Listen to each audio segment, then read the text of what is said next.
নমস্কার বন্ধুরা, এখানে এখন মনো ডিমের ঝোল রান্না করছে। পেঁয়াজ ভাজা মশলা কষা চলছে। আর এটা পিঙ্কু, একে আমরা পাদলু বলে ডাকি।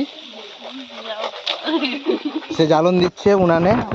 এখানে আমাদের অস্থায়ী একটা উনান তৈরি হয়েছে ইট দিয়ে। আর এখানে মনে এখন মশলা আছে, মশলা মনে হয় জল কম পড়ে গেছে, একটু মশলা গায়ে লেগে যাচ্ছে, একটু জল দিতে হবে। আর আমাদের এই ডিমের ঝোল, এই যে ডিম, তার সাথে ধনে পাতা একটু দেওয়া হবে। আর এই যে ভাঁড়ে ভাত হয়েছে, আমরা এটা খুলে দেখাচ্ছি, ঠিক আছে?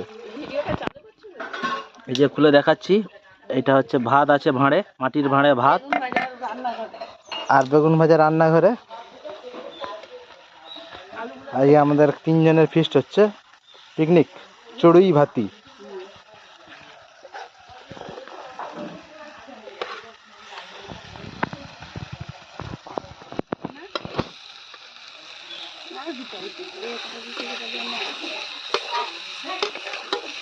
মনে হচ্ছে ভালোই খেতে হবে, দেখা যাক কি হয়।